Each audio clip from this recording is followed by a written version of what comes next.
जी आज मैं आपके लिए कद्दू के शरबत की बहुत ही जानदार रेसिपी लेके आया हूँ कि आज से पहले आपने कभी भी कद्दू का शरबत नहीं पिया होगा। ये सेहतमंद अफराद के लिए और बिलखसूस जिनका यूरिक एसिड का मसला है उनके लिए ये नायाब तोहफा है। सिर्फ 5 दिन आपने इस्तेमाल करना है, यूरिक एसिड बिल्कुल नॉर्मल सतह पर आ जाएगा और हर तरह के जरकान के लिए बहुत ही ताकतवर और ख़ास शरबत है। इसे तमाम सेहतमंद अफराद इस्तेमाल करें। इसमें वो चीज़ें हमने डाली हैं जो रोज़मर्रा ज़िंदगी में हम खानों में इस्तेमाल करते हैं। इसमें हम ज़रा बराबर भी आर्टिफिशियल चीज़ नहीं डालेंगे। पूरे जिस्म में सुख और चैन पैदा कर देने वाला शरबत है और आज आपके दिल से दुआएं निकलने वाली हैं। बहुत ही मज़ेदार और ख़ास रेसिपी है।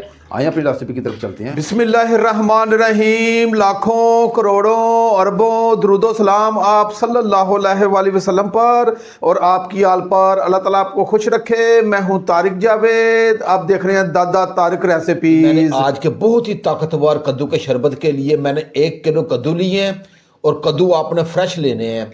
इसके जो ऊपर वाला डंडल है इसके ऊपर आपने चेक कर लेना, हल्की सी ये लोई होगी, इसका मतलब है कि ये बिल्कुल ये कद्दू ये फ्रेश हैं। तो आज की रेसिपी में हम इसका जो डंडल है उसका भी इस्तेमाल करेंगे और इसके जो छिलके हैं इसका भी इस्तेमाल करेंगे, क्योंकि इन दोनों चीज़ों में अल्लाह पाक ने बहुत ज़्यादा ग़िज़ाइयत रखी है।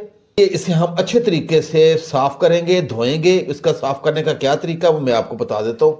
जी मैंने एक बर्तन ले लिया है और उसमें ये खुला पानी डाल दूंगा। पानी डालने के बाद 1 खाने का चम्मच इसमें नमक डाल दूंगा और नमक को इस पानी में अच्छे तरीके से मिक्स करूंगा। नमक को इस पानी में मैं अच्छे तरीके से हल कर लिया है। अब ये हमारे कद्दू हैं, ये मैं इसमें डाल दूंगा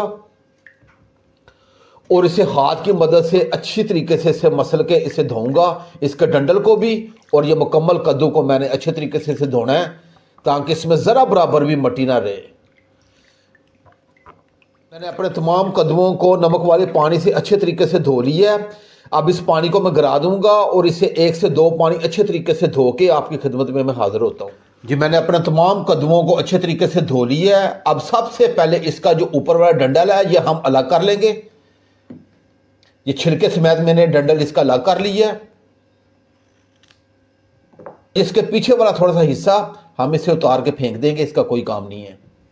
अब ये कद्दू को मैं दरमियान से काटूंगा और ये बेहतरीन ताज़ा फ्रेश कद्दू मैं आपको करीब से भी चेक करवा रहा हूँ। आपने कद्दू फ्रेश लेना है क्योंकि हमने इसका जूस बना और दरमियान से काटने के बाद इसे मैं छोटे टुकड़ों में काट लूँगा।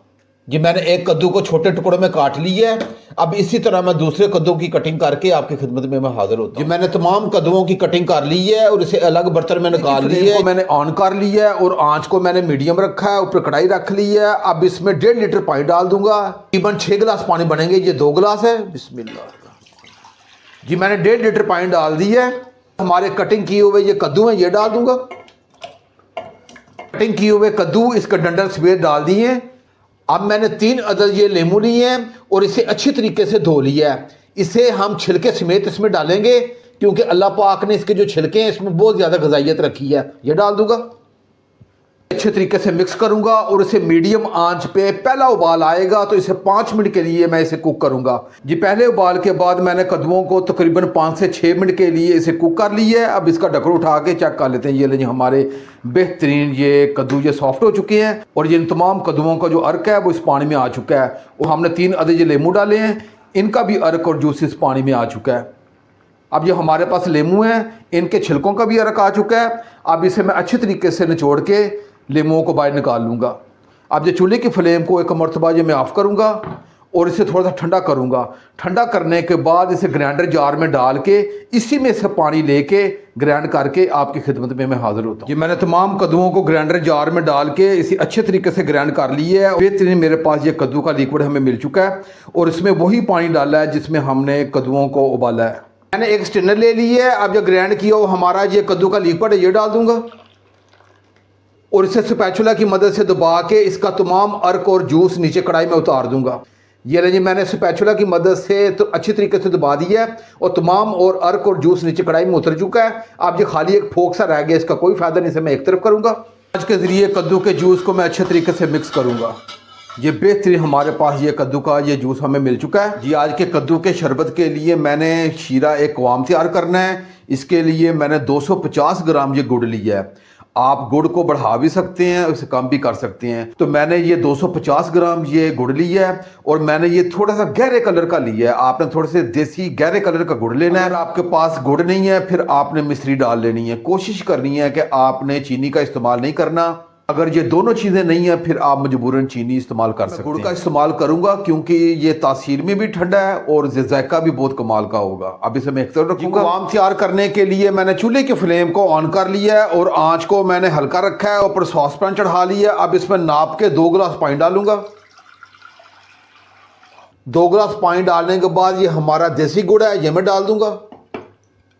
अब इसमें जो चीज़ें जाएंगी वो आपने नोट कर लेनी है। मैंने 1 टीस्पून ये ज़ीरा लिया है और हाफ़ टी स्पून मैंने मेथी दाना लिया है और 1 टीस्पून मैंने ये सौंफ ली है और हाफ़ टी स्पून मैंने कलवंजी ली है। कलवंजी आप डालिएगा, इसके बहुत ज़्यादा फ़वाइद है। अल्लाह पाक ने इसमें बहुत ज़्यादा शफा रखी है। और हाफ़ टी स्पून मैंने अजवाइन ली है और हाफ़ टी स्पून मैंने ये काला नमक लिया है। लेकिन जो ब्लड प्रेशर के मरीज़ हैं वो काला नमक नहीं इस्तेमाल करेंगे। ये तमाम चीज़ें मैं इसमें डाल दूँगा और डालने के बाद इसे अच्छे तरीके से मिक्स करूंगा और इसे मीडियम आंच पे इसमें 5 मिनट के लिए कुक करूंगा और ये गुड़ हमारा अच्छे तरीके से मेल्ट हो जाएगा और जो इसमें चीज़ें डाली हैं इसका अर्क और जूस भी इस पानी में आ जाएगा। ये मुझे तकरीबन 5 से 6 मिनट लगेंगे। जैसे ये कवाम तैयार होगा मैं साथ आपको चेक भी करवाऊंगा। जी गुड़ के कवाम को मुझे पकाते हुए तकरीबन 5 से 6 मिनट हो गए हैं और गुड़ हमारा मुकम्मल मेल्ट हो चुका है और जो इसमें हमने चीज़ें डाली थी इनका तमाम अर्क और जूस इस कवाम में उतर चुका है। अब ये चूल्हे की फ्लेम को एक मरतबा जो मैं ऑफ़ कर दूंगा और इसे थोड़ा सा ठंडा करूंगा। ठंडा करने के बाद स्ट्रेनर की मदद से इसे मैं छान लूंगा। की वजह यह है कि गुड़ मैदानी इलाकों में बनता है, अगर इसमें कोई तिनका या कोई कंकर वगैरह होगा तो वो बाहर आ जाएगा। ये आपने अमल ज़रूर करना है। मेरे पास ये बारीक स्ट्रेनर है, इसे स्ट्रेनर की मदद से ये तमाम कवाम को छान लूंगा और इसे अलग रख लूंगा। अब ये हमारे पास ये कवाम है गुड़ का, इसे मैंने अच्छी तरीके से स्ट्रेनर की मदद से छान लिया था। ये डाल देंगे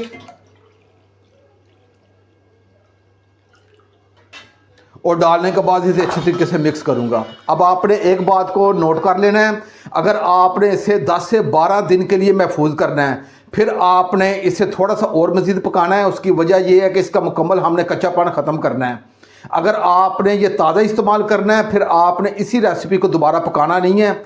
मुकम्मल ये शरबत हमारा तैयार हो चुका है। क्योंकि मैंने आपको रेसिपी मुकम्मल करके दिखानी है इसलिए मैं आपको बताऊंगा कि अगर आपने 10 से 12 दिन के लिए महफूज करना है उसका क्या तरीका है। आप चूल्हे की फ्लेम को मैं ऑन कर लूँगा और इसे मैं तकरीबन पहले उबाल के बाद 5 मिनट के लिए इसे कुक करूँगा आंच पे। पहले उबाल के बाद मुझे कद्दू के जूस को पकाते हुए 5 मिनट हो गए हैं और ये बेहतरीन हमारा कद्दू का शरबत ये तैयार हो चुका है और इसका जो कच्चापन था ये मुकम्मल ख़त्म हो चुका है। अब ये चूल्हे की फ्लेम को एक मरतबा जी मैं ऑफ़ कर दूँगा।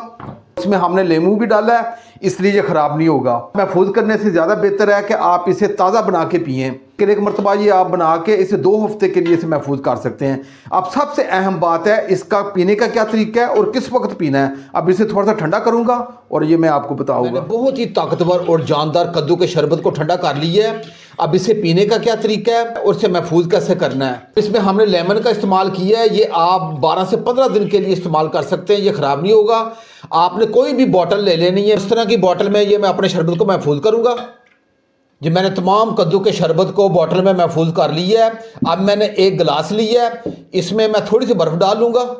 बर्फ़ डालने के बाद ये हमारा ताकतवर और जानदार कद्दू का शरबत है, ये डाल दूँगा।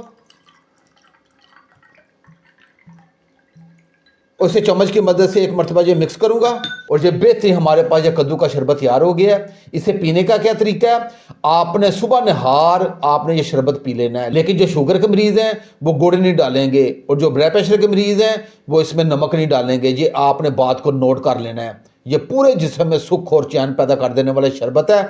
गर्मियों का मौसम है, आप ये पिएँ, आज आपके दिल से दुआएं निकलने वाली हैं। आपने एक मरतबा ज़रूर मेरे तरीके से जो कद्दू का शरबत बनाना है, इंशाल्लाह आपके दिल से दुआएं निकलने वाली हैं। अगर ये मेरी रेसिपी आपको अच्छी लगे तो मेरे चैनल को आप ज़रूर सब्सक्राइब कर दिया करें और साथ जो घंटी का बटन है उसे आप लाजमी प्रेस किया करें ताकि मेरी हर नई आने वाली वीडियो आप तक पहुंचती रहे। आप अपने भाई तारिक को इजाज़त दें। इंशाल्लाह मैं एक नई रेसिपी के साथ हाज़िर होऊंगा। अपना बहुत ख्याल रखिएगा। अल्लाह हाफिज़।